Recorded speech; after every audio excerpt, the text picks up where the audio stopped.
الرجیم بسم اللہ الرحمن الرحیم الحمد للہ علی ما انعم وله الشکر علی ما الہم والثناء بما قدم من عموم نعم ابتدأها والصبور على ان أسداها وتمام منن ولها جمع عن الإحصاء عددها ونأى عن الجزاء أمدها وتفاوت عن الإدراك أبدها وندبهم لاستزادتها بالشكر لاتصالها واستحمد إلى الخلائق بإجلالها وثنى بالندب إلى أمثالها ثم الصلاة والسلام على سيدنا ومولانا أبي القاسم محمد اللهم صل على محمد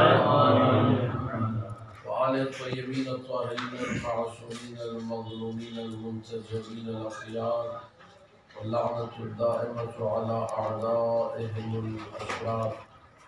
أما بعد فقال الله تبارك وتعالى في كتابه المبين بسم الله الرحمن الرحيم وقفوهم إنهم مسؤولون بآواز بلند صلوات.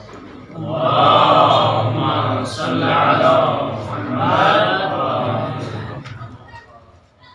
اعلان محترم مختصر سی گفتگو 8 شوال کے سالے کو ذہن میں رکھتے ہوئے بنیادی ترین وجہ ان قبور مقدس کو ڈھانے کی، جبکہ تاریخ اسلام شیعہ اور سنی اس بات کی گواہ ہے کہ قبرستان بقیع سے پہلے 2 اور بھی قبرستان موجود تھے.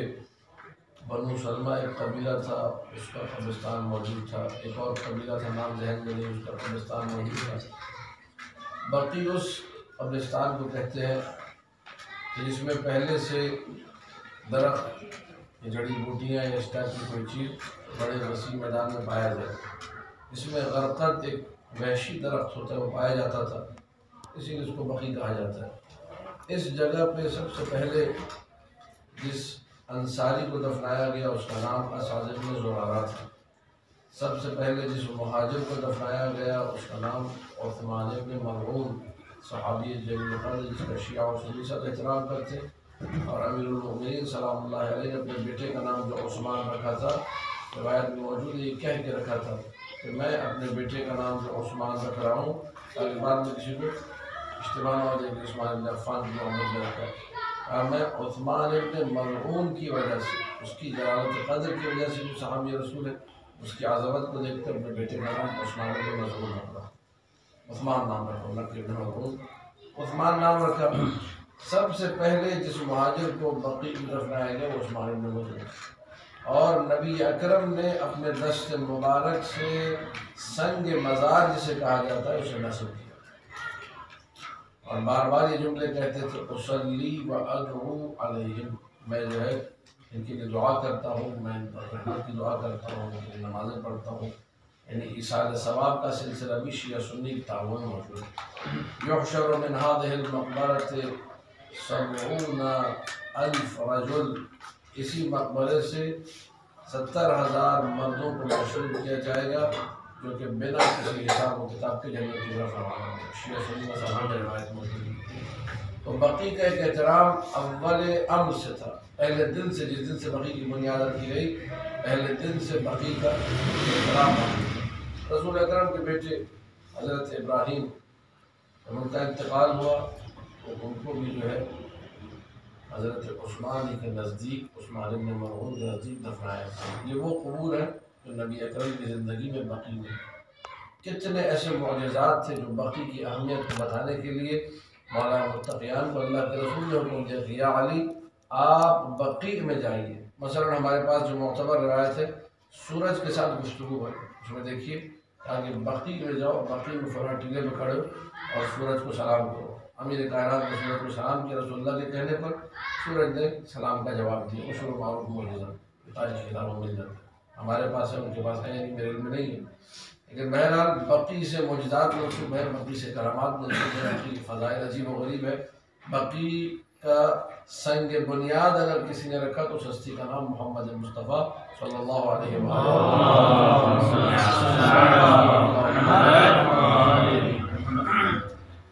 ایک صحابی جو کہ ابن ملعون ہے، اس کے لیے نبی دعا کر رہے اور مسلسل لوگوں کو بتا رہے کہ اس قبرستان کا مقام کیا ہے۔ اگر کوئی صحابی جو کسی ایسے شخص کا بیٹا ہے جس کی جلالت قدر اتنی ہمارے اذہان میں نہیں، شیعہ و سنی ابھی متفقہ بات کر رہے ہیں، اس کا احترام ہے۔ امیر کائنات اس کے نام پر اپنے بیٹے کا نام رکھ رہے ہیں، رسول سر کے مزار رکھ رہے ہیں، احترام کر رہے ہیں، دعائیں کر رہے ہیں، نمازیں ہو رہی ہے، لوگوں کو حکم دے رہے اپنے بیٹے ابراہیم کو اس کے نزدیک لے جا کے دفنا رہے۔ لیکن جو نفس رسول ہے علی ابن ابی طالب علیہ السلام، ان کی جو اولاد ہے، جو حسن مجتبیٰ سلام اللہ علیہ کی شکل میں ہے، جو امام زین العابدین کی شکل میں ہے، جو امام محمد باقر علیہ السلام کی شکل میں ہے، جو امام جعفر صادق علیہ السلام کی شکل میں، ان کی قبور کو مسمار کیا جا رہا ہے۔ پھر چونکہ امیر کائنات نے اعلان کر دیا تھا یہ افراد ہیں جو ہمارے افراد ہیں، چیدہ چیدہ ساری قبور کو مسمار کر دیا اور ہر قبر کو شرک کا نام دے دیا گیا، بدعت کا نام دے دیا گیا۔ آیت جس کی میں نے تلاوت کی وَقِفُوهُمْ إِنَّهُمْ مَسْئُولُونَ، یہ آیت شیعہ اور سنی، میں مداری سے عرض کر رہا ہوں، یہ آیت اشارہ ہے اس بات کی طرف کہ بروز حشر ہر ایک سے محبت سے امیر المؤمنین کے بارے میں سوال ہوگا۔ وَقِفُوهُمْ إِنَّهُمْ مَسْئُولُونَ، ان سے پوچھو، کیا پوچھو گے ان سے؟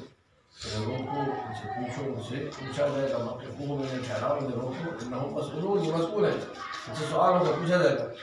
پوچھا کیا جائے گا؟ شیعہ اور سنی دونوں نے لکھا کہ عن ولایت علی ابن ابی طالب، کی ولایت کے بارے میں، محبت کے بارے میں، بینی و بین اللہ، کہ یہ وہابی جنہوں نے قبرستان بقیع کو مسمار کر دیا، وہ قبرستان جس کا ادب و احترام، جس کے فضائل رسول پڑھ کر سناتے تھے، رسول نے سنگ قبر رکھا ہے، انہوں نے وہ سب کچھ ہمیں غائب کر دیا۔ کیا یہ ہو سکتا ہے کہ کل کو یہ جواب دے سکے بروز حشر کہ ہم بھی امیر کائنات سے محبت کرنے والے لوگوں میں شامل ہیں، ہم بھی ان لوگوں میں شامل ہیں جنہوں نے اولاد علی کا خیال رکھا؟ علامہ حلی رحمۃ اللہ علیہ نے اسے دو جملے سماعت فرمائے اور اجازت دیجیے۔ اپنی کتاب کشف الحق و نہج الصدق، وہاں اس آیت کو وَقِفُوهُمْ إِنَّهُمْ مَسْئُولُونَ، امیر المؤمنین کی امامت پر دلالت کرنے والی آیات میں ذکر کیا۔ اس کا سنیوں نے بعد میں وضاح پڑھا ہے، اور امیر المؤمنین سلام اللہ علیہ کی امامت پہ کیسے دلالت کرتی ہے، اس کا اس بات پھر ہمارے علماء نے بعد میں کیا۔ علامہ حلی کے بعد دلائل صدق میں موجود ہے، اخلاق قاضی اللہ شستری میں موجود ہے، سب نے لکھا ہے۔ وَقِفُوهُمْ إِنَّهُمْ مَسْئُولُونَ، انہیں روکو، ان سے سوال کیا جائے گا ولایت علی کے بارے میں۔ عجیب ہے، توجہ سماعت فرمائیے گا۔ فضل ابن روزبہان جو کہ ایک اشعری مزاج آدمی ہے، جو کہ دشمن اہل بیت ہے، ناصبی ہے، اس نے اپنی کتاب میں آ کر لکھا کہ علامہ حلی نے پتہ نہیں کہاں سے کہہ دیا انہم مسئولون عن ولایت علی، مسئول میں ہر چیز کے بارے میں سوال ہو، ولایت علی کہاں سے ہے؟ ہمارے پاس ایسی کوئی روایت، سنی ہو کے اپنی کتابیں نہیں پڑھ، ہمارے پاس ایسی کوئی روایت تھی، ہمارے علماء نے ان کی کتابوں سے نکال کے دکھایا۔ تاکہ ابن حجر عسقلانی، اس نے سوائق محرقہ جو شیعوں کی رد میں لکھی، اس تک میں اس روایت کو ذکر کیا ہے کہ ہاں ہم بھی اس روایت کو مانتے ہیں کہ مسئولون سے مراد ولایت علی کے بارے میں سوال ہوگا۔ مناقب خوارزمی میں موجود ہے، اور نہ جانے کتنی کتابوں میں یہی روایت عن ولایت علی، تفسیر ثعلبی میں موجود ہے، اور بہت ساری اہل سنت کی کتابیں، بے شمار کتابیں کہ جن میں یہی عن ولایت علی موجود ہے۔ لہذا پہلی تو بات یہ کہ فضل ابن روزبہان جو یہ کہتا ہے کہ سنیوں کے پاس کوئی روایت نہیں، بات غلط ہوگی۔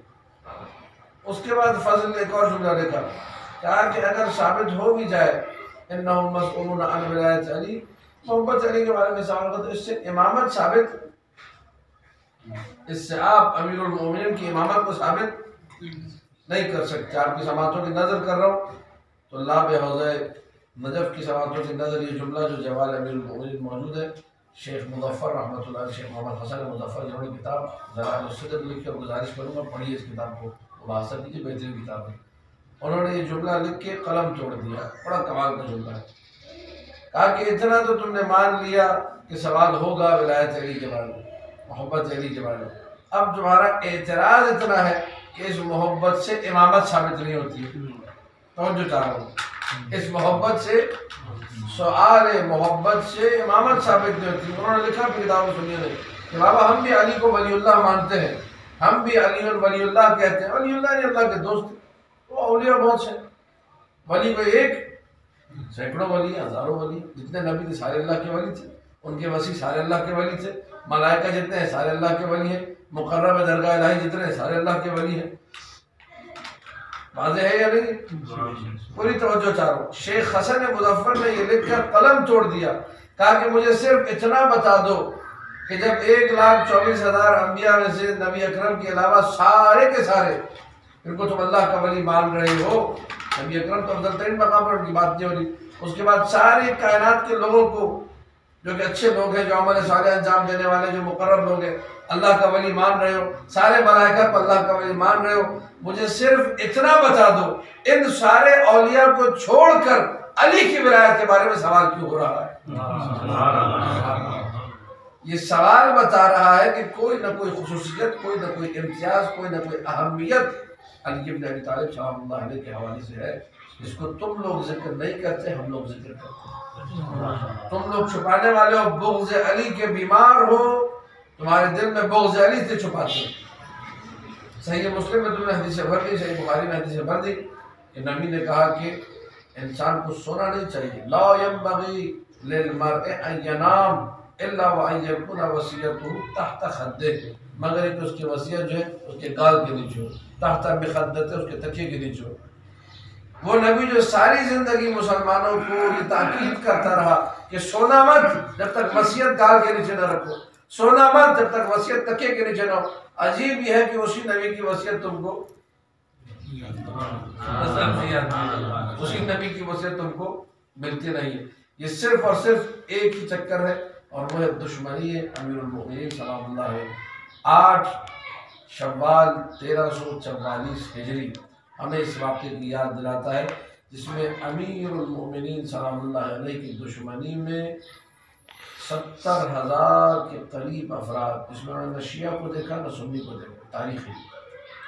تاریخ اہل سعود اس میں جا کر پڑھیے، مکہ اور مدینہ کی گلیوں میں باقاعدہ خون بہہ رہا تھا، اس طرح پانی بہتا ہے ویسے خون بہتا ہے۔ 70,000 افراد کو ایک صبح سے لے کر دوپہر تک انہوں نے تحریر کر دیا۔ کربلا کی گلیوں میں خون بہہ رہا تھا، نجف کی گلیوں میں خون بہہ رہا تھا۔ ذریعوں کو انہوں نے، لکڑی کی جو ذریعے تھی ان کو توڑ کے، لکڑیاں کاٹ کے، دیگوں پر جلا کر پھر کھانا بنایا، چائے بنائی، قہوہ بنایا۔ ائمہ کی ازرائی کی بے حرمتی کی، ائمہ کی تبرکات سارے لوٹ کی، مقامات مقدسہ کی، یہ ساری بے حرمتیاں کیوں کی؟ کیونکہ دشمنی امیر المؤمنین سے۔ اور میں نے کل رات بھی مجلس میں ذکر کیا تھا کہ یہ بغداد کیوں نہیں گئے؟ امام اعظم ابو حنیفہ کے روزے وجہ میں جاتے، اس کو بھی لوگ اتفاق میں آتے مشرک کہتے ہیں، وہاں نہیں گئے۔ مصر میں نہیں گئے شافعی کے روزے کو اٹھانے کے لیے، بغداد میں احمد بن حنبل کا بھی روزہ اس پر میں جا چکا ہوں، وہاں انہوں نے کچھ نہیں کیا، شافعی کے روزے پہ کچھ نہیں کیا۔ بخاری کا روزہ ازبکستان میں، وہاں بھی جا سکتے تھے، بیروٹ پہنچ جاتے، نہیں وہاں بھی کچھ نہیں۔ یہ کربلا اور نجف آنا اور بقی کی قبرستان پہ حملہ کرنا، قبرستان المعلی پہ حملہ کرنا، قبرستان حجون پہ حملہ کرنا، رسول کے ماں باپ کی قبروں کو ویران کرنا، حضرت ابو طالب کی قبر کو ویران کرنا، جن جن کی نسبت مخصوصاً علی اولاد علی سے، ان کی قبروں کو مسمار کیا۔ بس 2 جملے، دامن وقت میں گنجائش نہیں ہے۔ یہ قبور کو مسمار کرنا بتا رہا ہے کہ ان کی دشمنی کا تسلسل جاری ہے، دشمنی رکنے والی نہیں ہے۔ شاید جملہ مجھے کہنے کی اجازت دیجیے، نبی کی بیٹی کا جو گریہ تھا، یا ابتا صبت علیہ مصائب لو انہا صبت علی الایام سرن لیالیا، بابا تیرے بعد ایسی مصیبتیں پڑی، ان مصیبتوں میں شاید ایک مصیبت یہ بھی ہے کہ قبر زہرا سلام اللہ علیہ آج تک محفوظ ہے، کوئی اس قبر تک پہنچ نہیں سکتا۔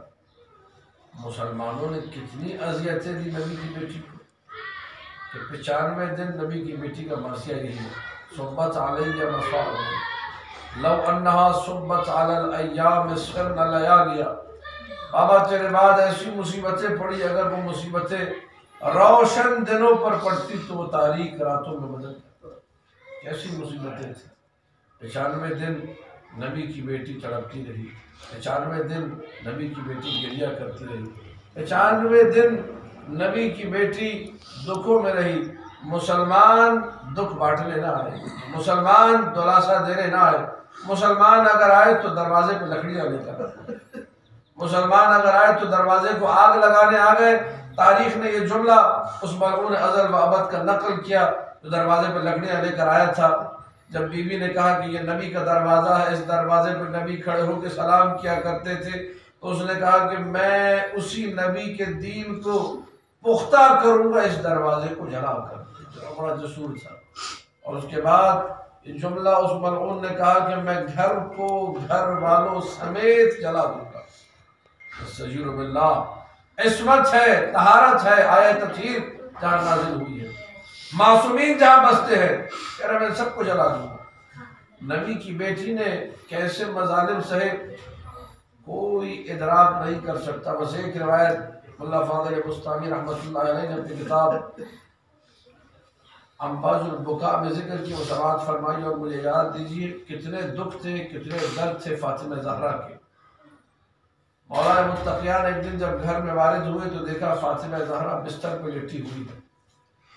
جب مولا سرہانے سر کے قریب آ کر بیٹھے تو روتے ہوئے نبی کی بیٹی نے کہا یا ابا الحسن مجھے معاف کیجیے گا، میں آپ کے احترام میں کھڑا تو ہونا چاہتی ہوں لیکن کھڑی نہیں ہو سکتی، اب میرے اندر قابلیت نہیں رہی، نبی کی بیٹی اتنی زخمی ہو گئی کہ اب اٹھنے کے قابل بھی نہ رہی۔ عزاداروں میرے مولا نے جب بلک بلک کے رونا شروع کیا، دختر رسول فاطمہ زہرا نے اپنے ہاتھوں کو بلند کیا، علی کے آنسوؤں کو خشک کیا۔ مجھے نہیں معلوم اب یہ جملہ کیسے سماعت فرمائیں گے، وہ آنسو لے کے اپنے سینے پہ ملنا شروع کر دیے۔ رو کر علی نے پوچھا دختر رسول یہ آپ کیا کر رہی ہے؟ کہا کہ یا ابا الحسن میں نے اپنے بابا سے یہ جملہ سنا ہے، مظلوم کی آنکھ سے نکلا ہوا آنسو دکھتے ہوئے سینے کی دوا ہوا کرتا ہے۔ یا علی جب سے میں پشت در آئی ہوں سانس بھی لیتی ہوں میرا سینہ اجرکم علی اللہ، اجرکم علی اللہ۔ نبی کی بیٹی زخموں کے ساتھ اس دنیا سے چلی گئی۔ بس ایک جملہ سماعت فرمائی اور مجھے اجازت دیجیے، لیکن مظالم کا سلسلہ آج بھی جاری ہے۔ عزادارو ہمارے ایک دوست ہیں، اچھے دوست ہیں خطیب، وہ کہتے ہیں میں بقی کی طرف چلا گیا ایک دن صبح زیارت کے لیے، عمرے پر تھا میں، جب بقی کے قریب پہنچا تو وہاں موجود جو ملعون شرطے ہیں وہ قبر کی جسارت کر رہے تھے۔ ان میں سے ایک پولیس والا آگے بڑھا، اس نے امام حسن کی قبر پہ اپنا جوتا رکھا، مجھے دیکھا نہ۔ میں بقی سے باہر نکل گیا، جب تک مدینہ میں رہا میں بقی کی طرف نہ گیا۔ ایک عزادار، ایک شیعہ، ایک محب سے یہ برداشت نہ ہوا کوئی اپنا جوتا قبر امام حسن میں رکھے۔ میں کہوں گا نہ جانے کس طرح علی کی بیٹی نے کربلا میں وہ منظر دیکھا تھا جب شمر لائی اپنا قدم حسین کے رحمت اللہ علی القوم الظالمین سيعلم الذين ظلموا عند محمد أي منقلب ينقلبون قال الله واسع محمد وآل محمد۔ ہماری اس عبادت کو بارگاہ میں قبول فرمائے۔ واسع محمد وآل محمد کا انتظار کرام مدرسہ معصومین علیہ السلام اللہ کرام ہے، ان کے رزق علم میں اضافہ عطا فرمائے، ان کی محبت امیر المؤمنین میں اضافہ عطا فرمائے، ان کو مذہب کی حقیقی معنوں میں خدمت کرنے کی توفیق عطا فرمائے، محبت سے امیر المؤمنین کے ساتھ اس سفر علم کو جاری رکھنے کی توفیق عطا فرمائے، ان تمام طلبہ کی ہر قسم کے مرض سے خصوصاً کورونا کی جو وبا سے حفاظت فرمائے، راستہ محمد و آل محمد کا ہم سب کے علم و عمل و تقوی میں اضافہ عطا فرمائے، سرکار صاحب الامر کے ظہور میں تعظیم فرمائے، سب کو ان کے اعوان انصار میں شامل ہونے کی توفیق عطا فرمائے۔ ربنا تقبل منا انك انت السميع العليم بجاه محمد مع